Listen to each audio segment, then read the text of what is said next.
അതെ, നിങ്ങൾ ഇതുവരെയായിട്ടും ഈ ഒരു പാൽക്കപ്പൻ്റെ റെസിപ്പി ട്രൈ ചെയ്ത് നോക്കിയിട്ടില്ലേ? കഴിച്ച് നോക്കിയിട്ടുണ്ടോ? എങ്ങനെയുണ്ട്? അടിപൊളിയല്ലേ? നല്ല കപ്പ കിട്ടുകയാണെന്നുണ്ടെങ്കിൽ എന്തായാലും വീട്ടിൽ നിങ്ങൾ ഉണ്ടാക്കി നോക്കുക കേട്ടോ. അപ്പോൾ ഈ ഒരു വീഡിയോ സ്കിപ്പ് ചെയ്യാതെ തന്നെ കണ്ടു നോക്കുക. ഡീറ്റെയിൽ ആയിട്ട് ഞാൻ ഈ കാര്യങ്ങളൊക്കെ പറയുന്നുണ്ട് കേട്ടോ. അപ്പോൾ അതിന് മുന്നായിട്ട് നമ്മുടെ നിമീസ് ഡൈൻ എന്നുള്ള ചാനൽ ഒന്ന് സബ്സ്ക്രൈബ് ചെയ്യാൻ മറക്കല്ലേ. അപ്പോൾ നമുക്ക് പെട്ടെന്ന് തന്നെ വീഡിയോയിലേക്ക് പോകാം. അപ്പോൾ ഇതാ ഞാൻ കപ്പ ഇവിടെ എടുത്ത് വെച്ചിട്ടുണ്ട്. ഏതൊക്കെ അളവ് എത്ര വേണം എന്നുള്ളതൊക്കെ നിങ്ങളുടെ ഇഷ്ടത്തിനനുസരിച്ചിട്ട് എടുക്കുക കേട്ടോ. കപ്പ കഴുകി വൃത്തിയാക്കിയതിന് ശേഷം കട്ട് ചെയ്തെടുക്കുകയാണെന്നുണ്ടെങ്കിൽ എളുപ്പത്തിൽ പണി കഴിയും. അല്ലാന്ന് വെച്ചാൽ ഈ ഒരു തോലിൻ്റെ പുറത്തുള്ള ചളിയൊക്കെ കപ്പയിലേക്ക് പിടിക്കും. അപ്പോൾ ആദ്യം തന്നെ കഴുകുന്നതാണ് കേട്ടോ നന്നാവുക. ഇനി അത് കഴുകിയതിന് ശേഷം ഞാനിതൊരു പ്രഷർ കുക്കറിലേക്ക് ഇട്ട് കൊടുത്തിട്ടുണ്ട്, ചെറിയ പീസാക്കി കട്ട് ചെയ്തിട്ട്. ഇനി ഇതിലേക്ക് ആവശ്യത്തിനുള്ള ഉപ്പും ഇത് വേവാൻ ആവശ്യത്തിനുള്ള വെള്ളം കൂടി ഒഴിച്ചിട്ട് ഒരു 2 വിസിൽ വരുന്നത് വരെ ഒന്ന് വേവിച്ചെടുക്കണം കേട്ടോ. നല്ല കപ്പയാണെന്നുണ്ടെങ്കിൽ പെട്ടെന്ന് തന്നെ വെന്ത് കിട്ടും കേട്ടോ. 2 വിസിലൊക്കെ ആകുമ്പോഴത്തേനും തന്നെ വെന്ത് കിട്ടും.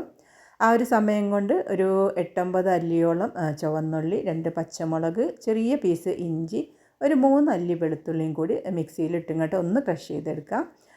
ഒരുപാട് അരഞ്ഞു പോകരുത് കേട്ടോ, അതൊന്ന് ശ്രദ്ധിക്കണേ. ഇനി നമുക്ക് പാൽക്കപ്പയിലേക്ക് മെയിനായിട്ട് വേണ്ടത് തേങ്ങാപ്പാലല്ലേ. അപ്പോൾ ഒരു തേങ്ങൻ്റെ പാൽ ഫുള്ളായിട്ടും എടുക്കണം കേട്ടോ.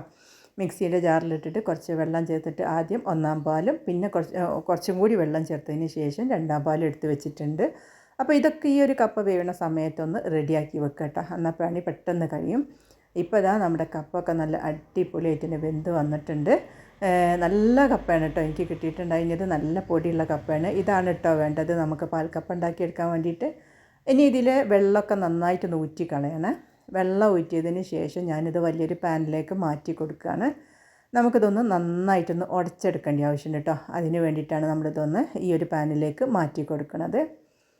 അപ്പോൾ ഇതാ ഞാനൊരു മാഷർ വെച്ചിങ്ങോട്ട് ഒന്നായിട്ടൊന്ന് നല്ലോണം ഒന്ന് എന്താ പറയുക ഉടച്ചെടുക്കുകയാണ് കേട്ടോ. നല്ലോണം ഉടഞ്ഞ് കിട്ടണം. നല്ല കപ്പയായാൽ പെട്ടെന്ന് തന്നെ ഇത് ഉടഞ്ഞ് കിട്ടും കേട്ടോ. ഇപ്പോൾ ഇതാ നല്ല രീതിക്ക് തന്നെ ഉടച്ചെടുത്തിട്ടുണ്ട്. ഈ ഒരു സമയത്ത് ഞാൻ സ്റ്റൗവിലേക്ക് വെച്ചിട്ടില്ല കേട്ടോ. നമ്മളൊക്കെ മിക്സ് ചെയ്തതിന് ശേഷമാണ് സ്റ്റൗവിലേക്ക് വെക്കുന്നത്. ഇനി ഇതാ നമ്മൾ നേരത്തെ ചതച്ച് വെച്ചിട്ടുള്ള ഉള്ളി, ഇഞ്ചി, വെളുത്തുള്ളി, പച്ചമുളക് പേസ്റ്റും അതേപോലെ തന്നെ 2-ാം പാലും ഈ ഒരു സമയത്ത് ഒഴിച്ച് കൊടുക്കണേ.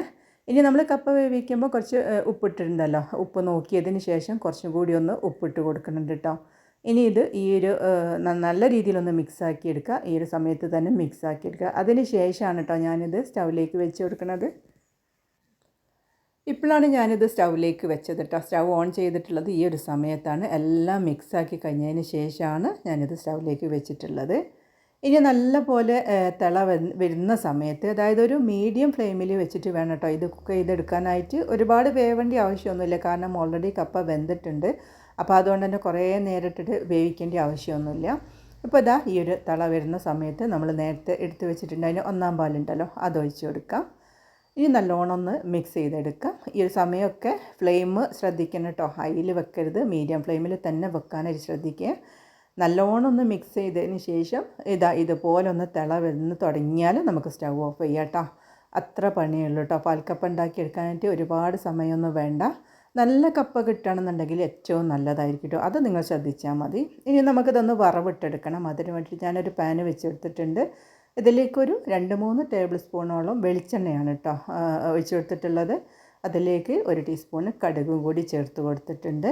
ഇനി ഇതിലേക്ക് ഒരു 3-4 വറ്റൽമുളകും കൂടി ചേർത്ത് കൊടുക്കാം കേട്ടോ. വറ്റൽമുളകും ഒക്കെ നല്ലോണം ഒന്ന് മൂത്ത് വന്ന് കഴിഞ്ഞാൽ നമുക്കിതിലേക്ക് കുറച്ച് കറിവേപ്പിലയും കൂടി ചേർത്ത് കൊടുക്കാം. അതിനുശേഷം നല്ലോണം ഒന്ന് മൂത്ത് വന്ന് കഴിഞ്ഞാൽ നമ്മൾ ചെറിയ ഉള്ളി അരിഞ്ഞത് ഒന്ന് ചേർത്ത് കൊടുക്കുന്നുണ്ട് കേട്ടോ. ചെറിയ ഉള്ളി കൂടി ചേർക്കുമ്പോഴാണ് കൂടുതൽ ടേസ്റ്റ് ഉണ്ടാവുക നമ്മൾ വറവിട്ടെടുക്കുന്നതിന്. അപ്പോൾ അത് എന്തായാലും നിങ്ങളൊന്ന് ചേർത്ത് കൊടുക്കാനായിട്ട് ശ്രദ്ധിക്കണേ.